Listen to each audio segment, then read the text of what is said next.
This is Music from the Heartland, celebrating the singer-songwriter, their songs, and their stories.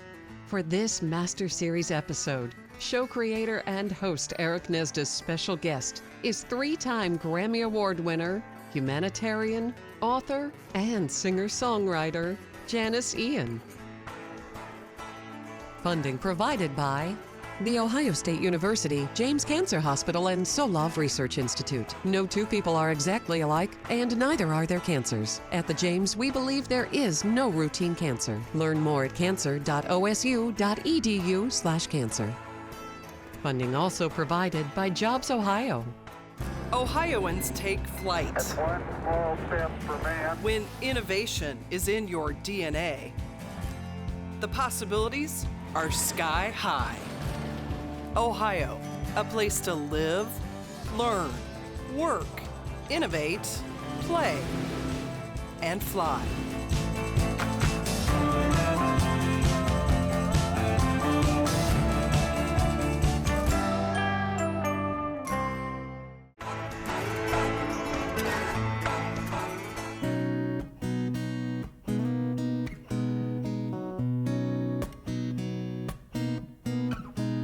I learned the truth at 17, that love was meant for beauty queens and high school girls with clear skin smiles who married young and then retired. The Valentines I never knew, the Friday night charades of youth were spent on one more beautiful. At 17 I learned the truth. And those of us with ravaged faces, lacking in the social graces, desperately remained at home, inventing lovers on the phone who called to say, "Come dance with me," and murmured vague obscenities. It isn't all it seems at 17. Brown-eyed girl in hand-me-downs, whose name I never could pronounce, said, "Pity please the ones who serve, 'cause they only get what they deserve." And the rich relationed hometown queen marries into what she needs with a guarantee of company and haven for the elderly. So remember those who win the game lose the love they sought to gain in debentures of quality and dubious integrity. Their small town eyes will gape at you in dull surprise when payment due exceeds accounts received at 17.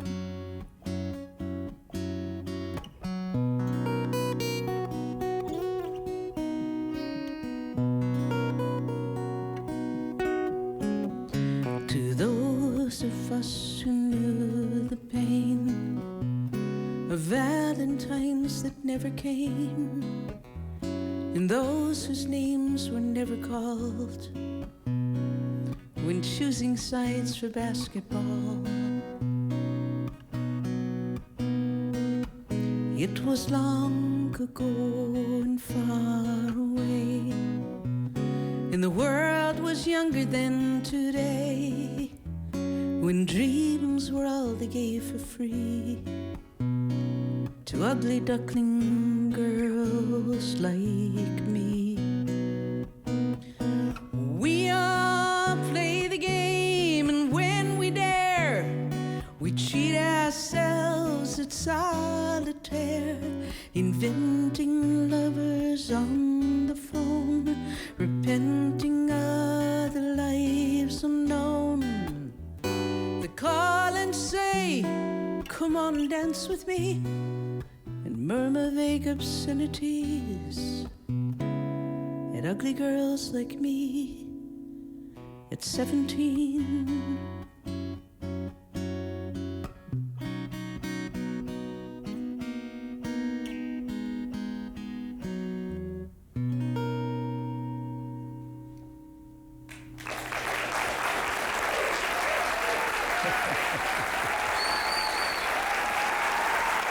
Welcome to Songs at the Center. We're pleased to be coming to you from our home venue, the Peggy R. McConnell Arts Center of Worthington, Ohio, and we have a Master Series episode for you this time with the one and only three-time Grammy Award-winning singer-songwriter, author, humanitarian, and so much more, Janis Ian. Janis, it's just wonderful and a real privilege to welcome you to Songs at the Center. We know you as an award-winning songwriter and an author and all those things, but I think one of the things that I want to make sure everyone appreciates is how much of a pioneer you've been and a trailblazer.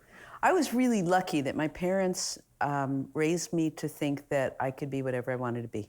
On the other hand, as I got older, I realized that there was an enormous lack of females in my life doing what I did. So yes, I was what we called male identified because it was only the boys that were playing guitar, that were noted as songwriters, that were leading the bands. I had the good fortune to be in the right place at the right time a lot of times.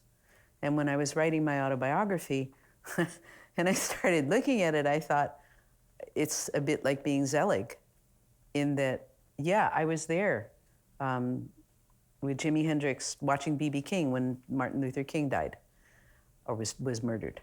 I was there for the women's movement. I was there at the founding of ACT UP. I was doing the first AIDS benefit in New York, but it was mainly because nobody else would. And I thought, well, somebody's got to do it. Why not me? It didn't occur to me that there was anything especially brave, courageous, or first time about it. It was just, it was there.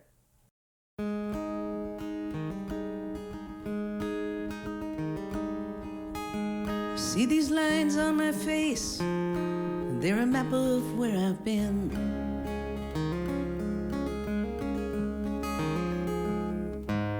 And the deeper they are traced, the deeper life has settled in. How do we survive living out our lives? And I would not trade a line, make it smooth and fine, or pretend that time stands still. I want to rest my soul here where it can grow without fear. Another line, another year, I'm still standing here.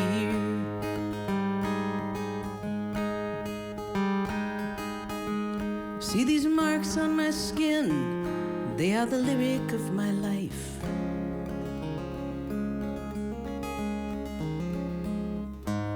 Every story I begin just means another ends in sight.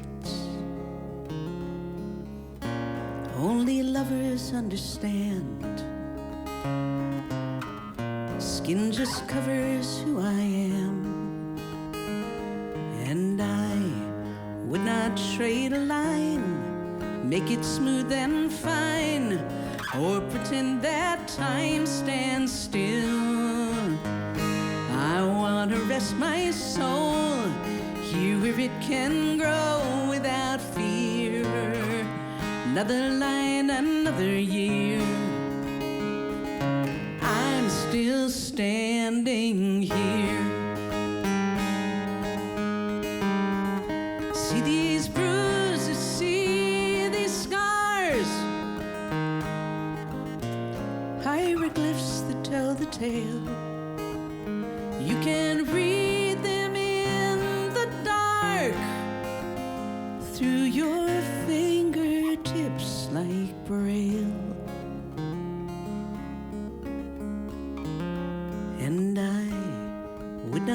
straight line, make it smooth and fine, or pretend that time stands still. I want to rest my soul here where it can grow without fear. Another line, another year,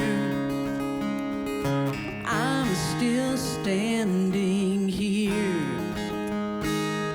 I'm still standing here.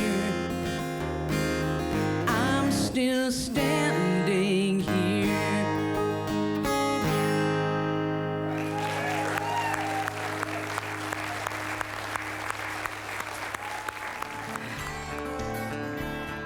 This episode of Songs at the Center comes to you from our home theater, the McConnell Arts Center.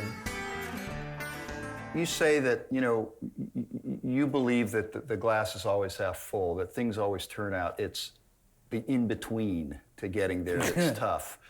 And in the in-between, you've had some really rough times, but there have always been both people and, in your case, oftentimes you've turned to literature that Yes. gets you through. And Madeleine L'Engle was one of your early influences. In fact, with your first check, you bought a hardcover copy of A Wrinkle in Time.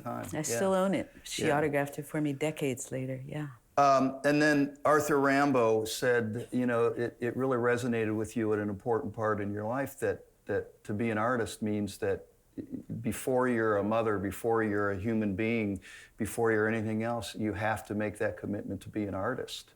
And that's a tough one, I think, especially as you get older. It's a really hard one because Sal and I were talking about this, Sally Fingerette, the other night. You get caught between that Apollonian and Dionysian. There's a part of you that wants a family, and you want a family life. You want a daily life, because if you don't have a daily life, then what are you going to write about? You wind up writing songs about your hotel room. How have you been able to balance that and still be growing and productive? Well, I haven't. Well, I haven't. You've emerged that way. I mean, it's... It looks that way, but to my mind, I haven't at all. I mean, I'm still caught up in business. I spend probably 2/3, if not 3/4 of my time doing business. So from my point of view, I am the laziest person on earth, and I never get anything done. But looked at from the outside, I've gotten an enormous amount, I know that word too, an enormous amount done. And I've been very fortunate that a lot of it's been recognized. In terms of writing, when I was younger and I thought everything I wrote was fabulous, I could write 5-6 hours a day. Most of it was drivel, but I had the stamina for that amount of time. Now I've got the stamina for a good 2 hours. Mm-hmm. And to name drop, I was writing with Bette Midler, who had never had the experience of writing a song, and it was her first co-write. And she had the stamina, I mean, Bette's incredible, to go 4 or 5 hours. I was worn out in an hour. Mm.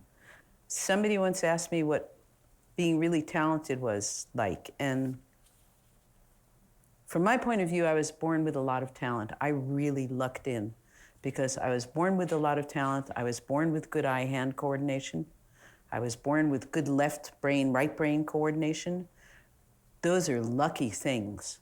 So when you see somebody like me being humble about their talent, it's because it does humble me. I work very hard, but I was born with that gift. That's an accident of birth. And when this person said, what's it like to be that talented? My immediate response was, it's a monkey on your back. It's like being on a runaway horse all the time and just hoping that you don't fall off. And you may get to where you want to go before you fall off. And then when you fall off, eventually, you try to get back on. And I don't mean it to sound like it's not wonderful, because it is wonderful. There is nothing on this earth, to me, better than writing a song, finishing it, and going, that's a really good song. And you hit it maybe, if you're lucky, 2 or 3 times in a lifetime, if you're really lucky.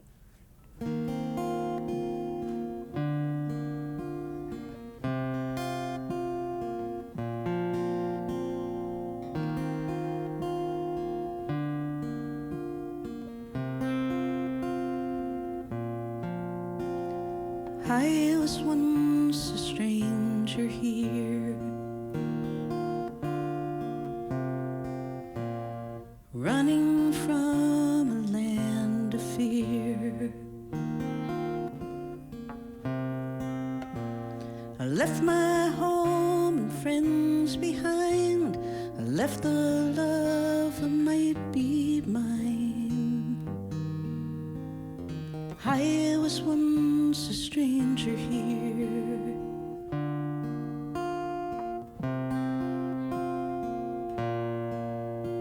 I did not know a single word. I only knew what I had heard. A land of opportunity, built by people just like me. I was once a stranger here.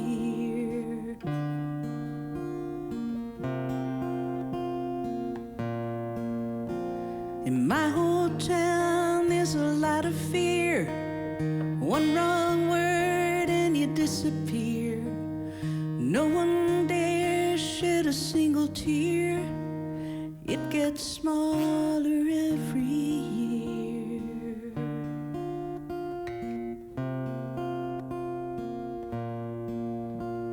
Now I have to leave again.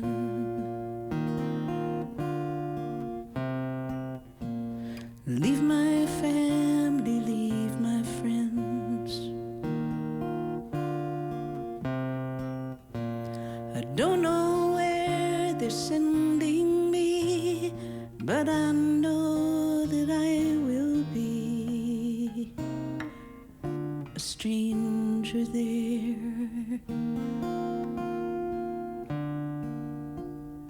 I am but a stranger here.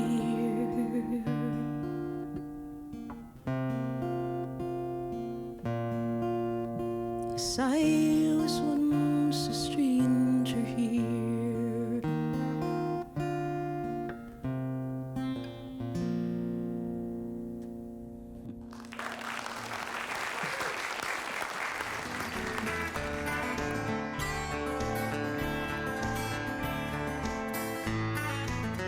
In your writing, many times it'll take you, you're patient with letting a song come to you, and it can happen over several years I for don't you. know that I've ever heard that word applied to me. Well, you're patient with your Thank you. songs. Thank you. I learned an important lesson on a song called My Tennessee Hills that I had started.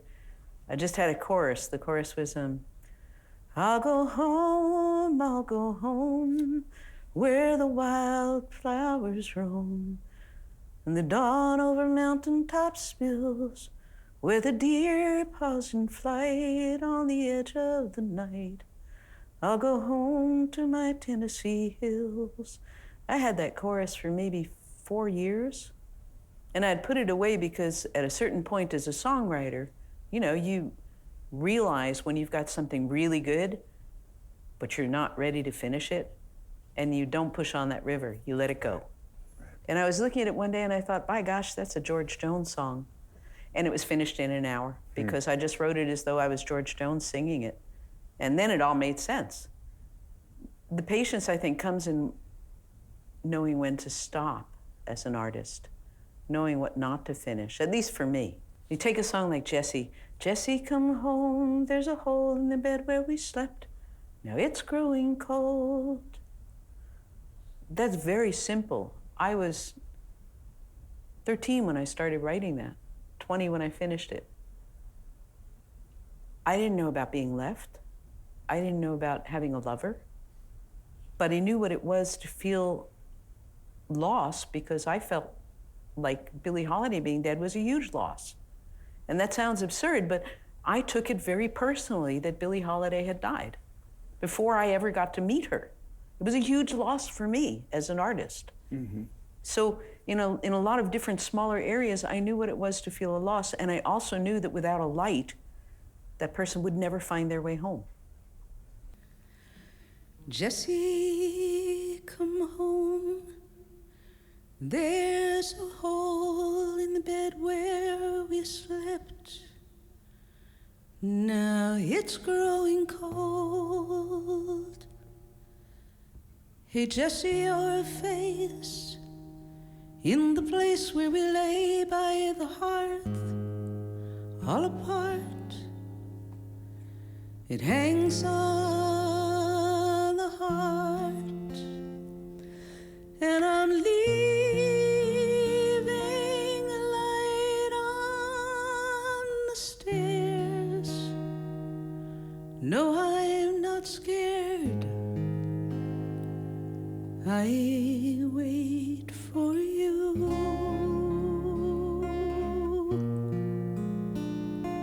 Hey, Jesse, I'm lonely. Come home.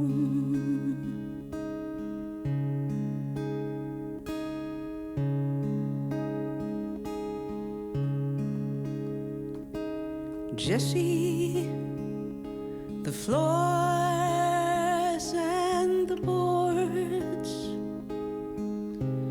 recalling your steps, and I remember too all the pictures are fading, they are shaded in gray, but I still set a place on the table at noon, and I'm leaving a light on the stairs. No, I am not scared. I wait for you.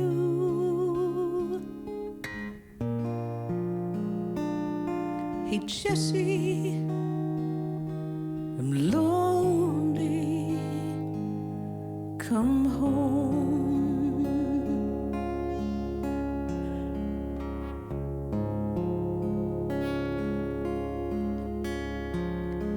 Jesse, the spread on the bed, it's like when you left, 'cause I've kept it up for you, and all the blues and the greens have been recently cleaned, and they are seemingly new. Hey, Jess, me and you will swallow the light on the stairs. We'll do up my hair. We'll sleep unaware. Hey, Jesse, I'm lonely. Come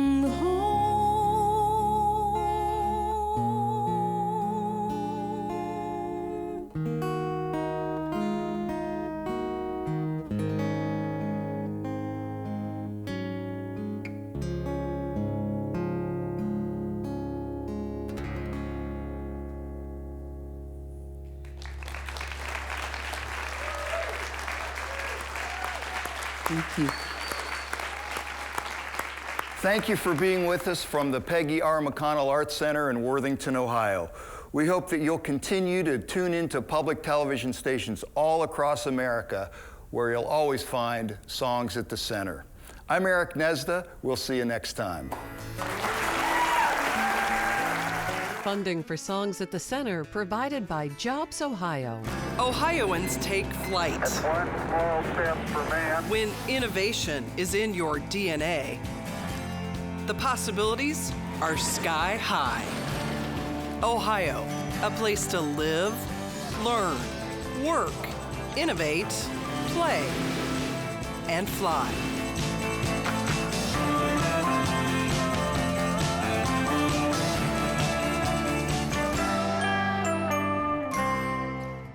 Funding also provided by The Ohio State University, James Cancer Hospital, and Solove Research Institute. No two people are exactly alike, and neither are their cancers. At the James, we believe there is no routine cancer. Learn more at cancer.osu.edu/cancer.